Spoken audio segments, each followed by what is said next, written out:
दोस्तों, चलिए देखते हैं आज सिंपल इंटरेस्ट देखते हैं साधारण ब्याज। ये साधारण ब्याज से क्वेश्चन आपके जो है वनडे एग्जाम जैसे लेखपाल हुआ या टीटी हुआ, सीटेट हुआ, पीईटी हुआ, ये सब सारे एग्जामों में जो है जरूर क्वेश्चन पूछ लिया जाता है। तो इसके कुछ क्वेश्चन तो आसान होते हैं, बट कुछ क्वेश्चन होते हैं जो अगर आप इजी वे से जनरल मेथड से लगाओ तो बहुत समय लग जाएगा। तो कुछ मैं ट्रिक भी बताऊंगा। तो चलिए शुरू कर देते हैं। साधारण ब्याज से संबंधित कुछ जान लेते हैं। पहले सूत्र है, जैसे इसमें मूलधन को हम मूलधन क्या होता है, मूलधन को पी से लिखते हैं। प्रिंसिपल मनी होता है, मूलधन होता है वही जो धन बैंक में जमा किया जाता है या किसी से उधार लिया जाता है, वो धन मूलधन होता है। समय को मान लीजिए हम टी से लिख रहे हैं, ठीक। आर रेट है, जानते ही हो, रेट को मान लो, इसमें हम पूरा बात नहीं लिखेंगे। दर को मान लो हम आर लिख रहे हैं। और जो है आपका ब्याज, ब्याज को अगर हम साधारण ब्याज को, सिंपल इंटरेस्ट को हम एसआई लिखते हैं। संकेत है थोड़ा सा। तो चलिए शुरू कर देते हैं। देखिए एसआई बराबर होता है, सिंपल इंटरेस्ट बराबर होता है पीआरटी अपॉन 100। क्या होता है, मूलधन गुणे दर गुणे समय बटा 100 होता है। ये पहला फार्मूला है। फार्मूला ये बीच बीच में यूज होता रहेगा, इसीलिए बता रहे हैं। अब अगर मूलधन निकालना है, पी निकालना है, तो होता है ब्याज एसआई गुणे 100 अपॉन आर इंटू टी। क्या होता है, R into two, rate into time. अब इनमें से कोई तीन अननोन है, 1 2 3 4। इन चारों में से कोई एक दिया रहेगा तो चौथा हम निकाल सकते हैं। यहाँ पे अगर हमें टी निकालना है तो क्या होगा, SI upon into 100 upon P into, यहाँ आर हो जाएगा। ऐसे अब मुझे अगर आर निकालना रहेगा तो एसआई इंटू 100 अपॉन क्या हो जाएगा, पी इंटू टी हो जाएगा। ठीक है। और पांचवा एक और बताते रहे, अगर मान लीजिए ये दिया हो, ये क्या होता है, ये होता है मतलब जैसे मूलधन और धन ब्याज मिला के जो प्रिंसिपल मनी होता है, अमाउंट मनी, उसको हम ये से लिखते हैं मिश्र धन, जिसको कहते हैं क्या, मिश्र धन। मिश्र धन क्या होता है, जैसे मान लीजिए बैंक में हम 100 रुपया जमा किए, मान लो 1 साल बाद हमें 110 रुपया मिला, तो वो 110 रुपया आपका मिश्र धन हो जाएगा। तो इसमें होता क्या है, मूलधन में ब्याज जुड़ा रहता है। क्या होता है, ब्याज जुड़ा रहता है। अब मान लीजिए ये बराबर पी प्लस एस आई है। अब मान लीजिए छठा आंसर, चलिए छठवां सूत्र ये समझ लेते हैं। मान लो ये दिया रहे हो, पी निकालना है आपको, तो पी बराबर होता है ये इंटू 100 बटे 100 प्लस आर टी। क्या होता है, 100 प्लस आर टी। तो इससे इनमें से अगर जो है आपको अमाउंट मनी दिया है, आपको प्रिंसिपल मनी निकालना है, तो आराम से इससे निकाल सकते हैं। अब चलिए हम क्वेश्चन कुछ देखते हैं, फिर जो है आगे चलिए देखते हैं क्वेश्चन। चलिए क्वेश्चन हम किताब से पढ़ लेते हैं, फिर सॉल्व करते हैं। पहले थोड़ा सा आसान क्वेश्चन देखते हैं। लिखा है, मनोज ने एक सेठ से 5000 रुपया उधार लिया। तो भैया 5000 जो उधार लेगा वो प्रिंसिपल मनी हो जाएगा 5000। और कह रहा 10% वार्षिक ब्याज की दर से, दर कितना हो गया, 10%। देखिए क्वेश्चन पढ़ते जाइए और लिखते जाइए, बस आसान हो जाता है। 2 वर्ष के लिया, टी बराबर 2 वर्ष हो गया, 2 वर्ष हो गया। तो कह रहा है उसका क्या निकालिए, कितनी राशि का भुगतान करेगा, ब्याज के रूप में कितनी राशि का भुगतान करेगा, नहीं ब्याज निकालना है। तो चूंकि एसआई क्या होता है, पीआरटी अपॉन 100, तो इससे आप निकाल सकते हैं, है ना, एक पीआरटी अपॉन 100। अब इसमें देखो पी का मान 5000 हो गया, और इंटू आर का मान आपका 10% है, और टी माने 2 है, अपॉन 100 100 हो जाएगा। ये 2 जीरो इससे कैंसिल हो जाएंगे, तो 50 नहीं, हम 500 दूना 1000 रुपये उसको ब्याज देना पड़ेगा। ठीक है।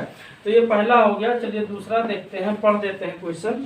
दिया 400 रुपया मूलधन, यानी पी बराबर 400 हो गया, और मूलधन पर कितने वर्षों में, यानी टी बराबर निकालना है आपको, और आर बराबर दिया है 5% वार्षिक ब्याज की दर से साधारण ब्याज की राशि 100 होगी, यानी एसआई कितना दिया है, 100 रुपया दिया है। तो भैया इसमें क्या निकालना है, टी निकालना है। तो चूंकि टी बराबर क्या होता है, पी इंटू 100 एसआई इंटू 100, है ना, SI into 100 upon P into R. तो आराम से देखिए, एस का मान 100 है, 100 इंटू 100 ये अपने तरफ से लिया जाता है सूत्र में, और पी का मान देखो 400 है, और गुणे आर का मान आपका 5% है, तो समय मिल जाएगा। तो यहाँ से देखो ये 2 जीरो कैंसिल हो गया, और 5 विषयम 100 और 4 पंचे 20, तो कई वर्ष में 5 वर्ष में ये जो है 100 रुपया उसका SI हो जाएगा। ठीक है, तो इस तरह से आसान है, बस क्वेश्चन पढ़ लीजिए और फिर कर लेंगे आराम से। अब कह रहा है वह राशि क्या है, वह राशि क्या है, यानी P निकालना है आपको। और वह राशि क्या है जिस पर 20% वार्षिक ब्याज की दर, यानी दर जो दर दिया है वो 20% दिया है, और 3 वर्षों में, यानी T बराबर कितना हो गया, 3 वर्ष हो गया। 3 वर्षों में जो है साधारण ब्याज 1200 होगा, यानी SI कितना है, 1200 होगा। ठीक है, तो यहाँ पे देखिए चूंकि हमें क्या निकालना है, P निकालना है, तो P बराबर क्या होगा, SI × 100/R × T। तो आराम से आप ऐसे ऐसे निकाल दीजिए। SI का मतलब 1200 और गुणे R का ये 100/R का मान देखिए, R का मान 20 × 3। अब जो कटे काट दीजिए, यहाँ पे देखो 1 0 ये कट जाएगा और 2 6 12 60 हो गया, 3 से कटेगा 20 हो जाएगा। तो यहाँ से कितना आ जाएगा, 20 3 60, यानी 2000 रुपया हो जाएगा ना। तो इस तरह से हम देख रहे हैं आसानी से निकाला जा सकता है। ये तो बहुत ही आसान क्वेश्चन थे। आप कभी कभी साधारण ब्याज, चक्रवृद्धि ब्याज, इस टाइप के सब क्वेश्चन आ जाते हैं, सब जो है मिले हुए। तो चलिए उसको कैसे सॉल्व करते हैं अब हम आगे देखते हैं। चलिए देखते हैं दोस्तों, देखिए कुछ ट्रिक है उसको समझ लेते हैं, क्योंकि ये सब ट्रिक जानते हैं तो बहुत ही जो है क्वेश्चन आपका सेकंडों में लग जाएगा। देख के क्वेश्चन आप आंसर बता सकते हैं, तो थोड़ा सा समझना जरूरी है। देखिए जो SI होता है वो मूलधन दर और समय के साथ समानुपाती में होता है। समानुपाती का मतलब यह है कि अगर हम P को 4 गुना कर देंगे तो SI भी 4 गुना हो जाएगा, या R को 3 गुना करने पर SI भी 3 गुना हो जाएगा। इस तरह से मतलब यह क्या होता है, समानुपाती संबंध होता है। जहाँ जैसे नीचे होता है उसके हिसाब से T, अगर हम T को 3 गुना करते हैं तो SI भी 3 गुना हो जाएगा। तो ये समानुपाती संबंध होता है, यानी PRT को बढ़ाने पर SI बढ़ेगा, PRT में से किसी को घटाने पर ये SI क्या होगा, घटेगा।